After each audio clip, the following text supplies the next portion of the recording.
my sister. But you exercise should be of some concern. We have... Hold on to your hats, folks, because this is about to get wild. We're cutting off here, but trust me, you won't want to miss what comes next. Douglas Murray is about to unleash a torrent of hard truths. No filters, no mercy. In a fiery showdown with a panel of Muslim scholars, Murray dives headfirst into the explosive debate on religion's influence, particularly Islam, in the Western world. He's voicing what many are thinking, but is too scared to say out loud. Brace yourself for an unfiltered, no-holds-barred brawl as Douglas Murray lets it rip. Begin with you, Fatima. Yes. 56% of British people don't really support the wearing of the full face veil in public. They don't want it. Well, I think it depends on where you take the poll, really, because, something that I've recently launched is a project called Secrets of a Muslim Woman, and it's all about letting people know why we do what we do, because I think a lot of it is to do with not really being familiar with it. You know, I mean, my message to the British public is that you've got nothing to fear. You know, this is a piece of cloth. They don't feel that, though, do they? Because elsewhere in this poll, a majority said they don't know how to relate to a woman wearing a full face veil. I think, the people who have actually interacted with women who wear the face veil, people who work with them. I mean, we're in East London today. In East London, the veil is practically, normal on the streets of East London. People who've actually interacted and worked with women who wear the veil have absolutely no problem with it. I think it's a fear of the unknown. Douglas Murray, would you like to see the veil banned here? Well, I think, like a majority of British people, I think that it should be banned in public places, particularly places like courtrooms, where it's absolutely imperative that a jury are able to see the faces of people who are accused. As for an overall ban, I think, look, my own opinion is that niqab is highly undesirable. I think that we live in a society where people do show their faces, where huge amounts of our social interaction depend on people showing their faces. I think that it's very difficult to enforce a ban in public places like streets, but it should be certainly a desirable thing to discourage its wearing. To impose a ban, but in principle you'd like to see one because you think in Britain it's unacceptable. In public buildings, in courts, in schools, in places like this, absolutely, I think a ban would be very sensible. In streets and so on, I think it's difficult. Beyond the practicalities, the niqab's presence in public life stirs up a whole hornet's nest of questions about women's integration and visibility. Critics like Ayaan Hirsi Ali argue that the niqab is like a social invisibility cloak, making women disappear from public life and erasing their individual identities.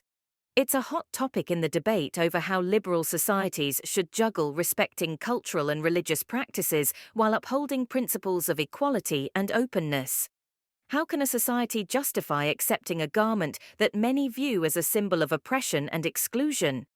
It's like inviting Dracula to a blood drive and expecting things to end well. Religious expression in this country. Jehovah's Witnesses who don't want blood transfusions, Sikh people who want to wear turbans. We make exceptions, in certain situations. And so, look, I really want to reach out to the public and say, you've got nothing to fear from us. But take up I was born in this country. I love this country. Take up Yasmin's point that this is about exceptionalism.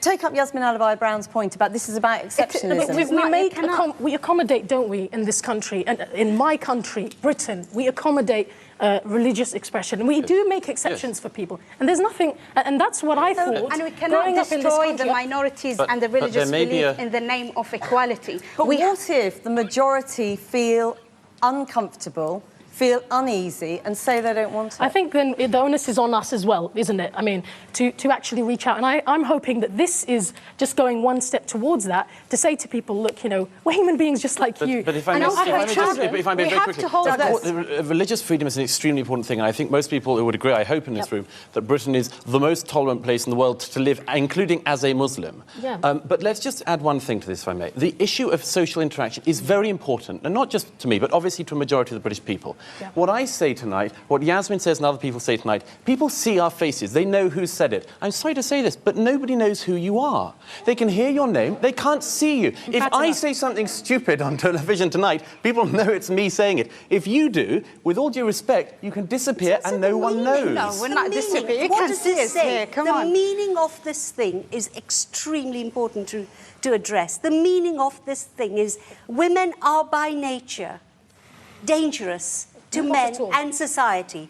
Therefore, they must be covered, they must be buried. That's the meaning of it. And that's what I cannot... That's what I just can't wrap my head around. Douglas Murray, teaming up with Yasmin Alibhai-Brown, highlights that the niqab is far more than just a piece of fabric. It's an ideological flag, waving a rather grim message about the role and visibility of women in society. The niqab essentially screams that women are walking temptations, needing to be hidden away to preserve public decency. This notion flies in the face of gender equality and individual freedom that liberal societies hold dear. From a feminist perspective, the critique digs deeper. Scholars and activists argue that forcing women to cover their faces in public is a blatant expression of patriarchal control over women's bodies and choices. It's as if society is saying, "Ladies, it's your job to prevent men from losing their cool." This archaic mindset not only sidelines women from social and political life, but also doubles down on the absurd idea that women are the gatekeepers of men's behavior. Human rights statistics paint an even grimmer picture. United Nations reports highlight how religious or cultural dress codes can block women from accessing services, employment, and education, severely curtailing their personal and economic growth. Encouraging the niqab in public settings doesn't just make women invisible, it actively rolls back the progress made in women's rights. In this light, the niqab isn't just a personal choice or a cultural garment, it's a public statement with far-reaching implications for how women's roles and rights are viewed and enforced in society. It's like taking a giant step backward into a past where women's rights were an afterthought. Comment and share your thoughts on the issue of niqab. Thank you for watching the video. Please don't forget to like and subscribe. Turn on notifications for future content on Islam and West.